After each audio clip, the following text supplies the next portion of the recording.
बिहार विधानसभा चुनाव की सरगर्मी तेज हो गई है और अब वैशाली जिले के पटेढ़ी बेलसर के युवा आनंद कुमार ने भी सुभाष चंद्र बोस पार्टी से निर्दलीय प्रत्याशी के रूप में चुनावी मैदान में उतरने का ऐलान कर दिया है। आनंद कुमार का कहना है कि वे नेता बनकर नहीं बल्कि जनता का बेटा और सेवक बनकर आए हैं। उनका उद्देश्य वैशाली विधानसभा को विकास, शिक्षा, रोजगार और सुरक्षा के क्षेत्र में नई ऊंचाइयों तक पहुंचाना है। भावी प्रत्याशी आनंद कुमार ने 5 सूत्रीय संकल्प पेश किया। शिक्षा और युवा सशक्तिकरण, महिला सुरक्षा, बेरोजगारी दूर करने के ठोस कदम, किसानों और मजदूरों के लिए विशेष योजनाएं और स्वास्थ्य सुविधाओं का विस्तार। उन्होंने नीतीश सरकार को कठपुतली करार देते हुए कहा कि बिहार में कानून व्यवस्था चरमराई हुई है और जनता से बदलाव चाहती है। उनका दावा है कि अब बिहार की राजनीति में बदलाव लाने का जिम्मा युवाओं के कंधों पर है और वे वैशाली से नई राजनीति दिशा देंगे। आज जो आप प्रेस कॉन्फ्रेंस कर रहे हैं, इनका क्या उद्देश्य है? सबसे पहले तो मीडिया बंधुओं से मैं विनती करता हूँ, ये बहुत अच्छी बात है जो आप हमें कॉन्फ्रेंस कर रहे हैं, क्योंकि आने वाले जो हमारे सेक्टर जो है उस पर हम अपने पब्लिक को दिखाना चाहेंगे, कुछ भी हमारा जो विचार है वो बताएंगे। आपका नाम क्या हो? मेरा नाम आनंद कुमार उर्फ बहादुर सर। इसका विशेष मुद्दा क्या है जो आप आज का प्रेस कॉन्फ्रेंस रखे हैं? मेरा विशेष मुद्दा ये है जो आज का हमारे राज्य का और देश का स्थिति इतना गंदा है। खासकर आज हमारे राज्य में किसी भी अगर मुख्यमंत्री हमारे यहाँ के अगर अच्छे होते तो आज इतना करप्शन नहीं होते, हम लोग आवाज नहीं उठा पाते। लेकिन उन लोगों को देश से कोई मतलब नहीं है। देश से अगर प्यार होता तो 100% देश हित के लिए काम होता। आज हमारे देश में, हमारे राज्य में कोई भी सेक्टर पर अगर काम किया जाता है वो प्रॉपर सही ढंग से नहीं होने के कारण है जो हम लोग इस पर आवाज उठाते हैं। और हम लोग आने वाला समय में 100% ये मेरा वादा रहेगा जो भी सेक्टर पर अगर कदम उठाएंगे वो 100% सक्सेसफुल काम करेंगे। किस पार्टी से आप बिलोंग करते हैं? बस निर्दलीय मैं सेल्फ लड़ने की तैयारी में हूँ। कितने सीट पे चुनाव की तैयारी चल रही है? बस सिंगल सीटों पे लड़ूंगा अभी। किसको टक्कर देंगे? टक्कर जो भी नेता हमारे सामने आएंगे उनको हम देखेंगे। क्या लगता है आपके जो वर्तमान विधायक है सिद्धार्थ पटेल, वर्तमान सांसद है बीना देवी, क्या इनके कार्य से आप खुश नहीं है?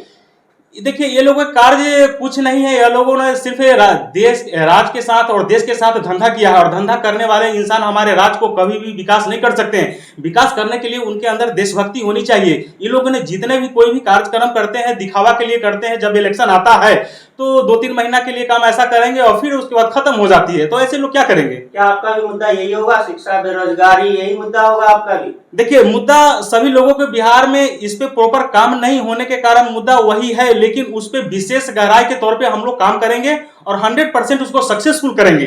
ये दिखावा के लिए काम नहीं करेंगे जो हम 4 दिन के लिए रोड बनवाएं और फिर इलेक्शन खत्म। अभी पूरे बिहार में राहुल गांधी जी, तेजस्वी यादव जी अधिकार यात्रा कर रहे हैं, वोटर अधिकार यात्रा, जैसे वोट चोरी हो रही है। क्या लगता है आपको, वोट चोरी हो रहे हैं? देखिए, अगर ये किया जा रहा है तो ये बिल्कुल गलत है। ये नहीं होनी चाहिए, क्योंकि अगर हमारे राज्य का, हमारे देश का अगर नागरिक है उसको अधिकार है तो वो प्रॉपर मिलना चाहिए और वोटिंग होना चाहिए। अगर ये लोग राजनीति खेल रहे हैं देश के साथ, ये बिल्कुल गलत है, ये नहीं होना चाहिए। बिहार में कई बार ये भी मांग हुई है बैलेट पेपर से इलेक्शन हो, क्या इस पे आप सहमत है? देखिए, किसी भी सेक्टर से लिया जाए, लेकिन सरकार की ईमानदारी अगर रहेगा तो वो प्रॉपर 100% है जो अच्छे लोग जाएंगे, इसमें कोई शक की बात नहीं है। आपका क्या मांग है, क्या आपका मुद्दा दिखा सकते हैं आप? जी बिल्कुल, मेरा मुद्दा 15-16 मुद्दा है ऐसे जो देश के दिशा और दशा बदल सकते हैं। तो उतना तो मैं नहीं बोल सकता हूं, लेकिन मैं आपको दिखा सकता हूं बहुत सारे हमारे पास मुद्दा है जो देश के दिशा और दशा बदल सकते हैं।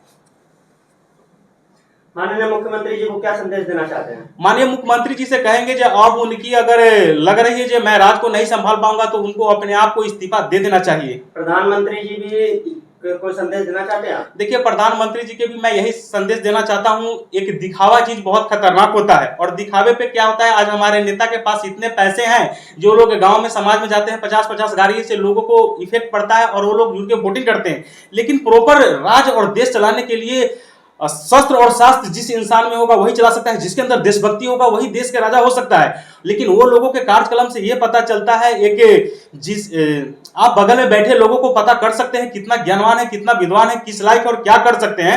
वो लोगों के कार्यक्रम से ये पता चलता है वो लोगों के अंदर देशभक्ति नहीं है। जिस आदमी के अंदर देशभक्ति नहीं, वो देश के राजा नहीं हो सकता है। वो लोगों का कार्यक्रम एक भी सर्टिफाइड मुझे नहीं दिख रहा है देश के प्रति। आपकी पार्टी का क्या नाम है? अभी मैंने पार्टी का नाम तो अपने तौर पे रखा हूं सुभाष चंद्र बोस पार्टी। क्या आप सत्ता में आते हैं तो क्या विधानसभा 125 जो वैशाली है, इनके लिए क्या रंग लाएगी? देखिए, सबसे पहले मैं अपने बिहार राज्य को, ये मेरा मकसद है, जो सबसे ट्रेवलिंग फास्ट करूंगा। जैसे आज गांव में देखते हैं, गली है, 10 फीट की रोड है, एक गाड़ी जाती है, दूसरी गाड़ी किसी के घर पे लगता है, फिर क्रॉसिंग करने के बाद होता है। इसलिए मैं जीवन में सबसे पहले ट्रेवलिंग सिस्टम को फास्ट करूंगा। लेकिन मुख्यमंत्री जी का तो कहना है विकसित बिहार है। वो कहने से नहीं होता है, जमीनी स्तर पे जुड़ के देखना पड़ता है जी, ये क्या है हकीकत। अभी 125 यूनिट बिजली फ्री है, क्या इसकी कार्य से आप खुश नहीं है? देखिए, बिजली यूनिट फ्री करने से मतलब नहीं होता है। आप एक राज्य चला रहे हैं, राज्य चलाने के लिए प्रॉपर आपको शस्त्र और शास्त्र का ज्ञान होना चाहिए। जब तक ज्ञान नहीं है, आप कभी भी आप राज्य के विकास नहीं कर सकते हैं। इनके मान लीजिए 125 यूनिट बिजली फ्री दे दिए, लेकिन उनका बहुत सारा ऐसा कार्यक्रम है जो कहीं सक्सेसफुल नहीं है। एक भी कार्यक्रम हमको उनका अच्छा नहीं दिख पा रहा है। लेकिन बिहार में तो ये नारा चल रहा है, विकसित बिहार तेज रफ्तार एनडीए सरकार। वो कहने से होता है, लेकिन जमीनी स्तर पर आप देखेंगे तो ऐसा कुछ नहीं है। संस्थापक प्रशांत किशोर जी ने भी शिक्षा के मुद्दे पर भी आवाज उठा रहे हैं, जगह जगह रैली कर रहे हैं। क्या लगता है उनका आने वाले चुनाव में क्या सहयोग मिलेगा हमें? देखिए, सब लोग का अपना अपना मुद्दा है, अपना अपना विचार है। लोगों को ऐसे मोटिवेट करके वो अपने आप अंदर में ले सकते हैं। उनके ऊपर डिपेंड। प्रशांत किशोर जी एक जमीनी नेता है।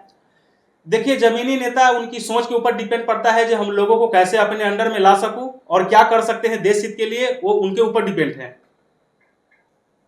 अगर आप जीतकर अगर विधानसभा तक जाते हैं तो आपका क्या प्रमुख कार्य क्या रहेगा? सबसे पहला काम है, हमने बोला, जो ट्रेवलिंग सिस्टम, यानी कि जो गांव की रोड है ना 10 फीट, उसको मैं 20 फीट करने का टारगेट लिया हूं, जो मैं रोड की चौड़ाई करूंगा। दूसरी चीज है, जो हर चौक पे नाला का व्यवस्था करवाऊंगा। तीसरी चीज ये है, जो हर छोटे बड़े जितने भी चौक है ना, वहां सुलभ शौचालय की व्यवस्था करेंगे। चौथा चीज ये है, जो सरकारी वाहन को चीप एंड बेस्ट में, माने एकदम जीरो बजट में मैं वाहन का व्यवस्था करूंगा, जो वहां से जिले में लोग आसानी तौर पे जा सकते हैं।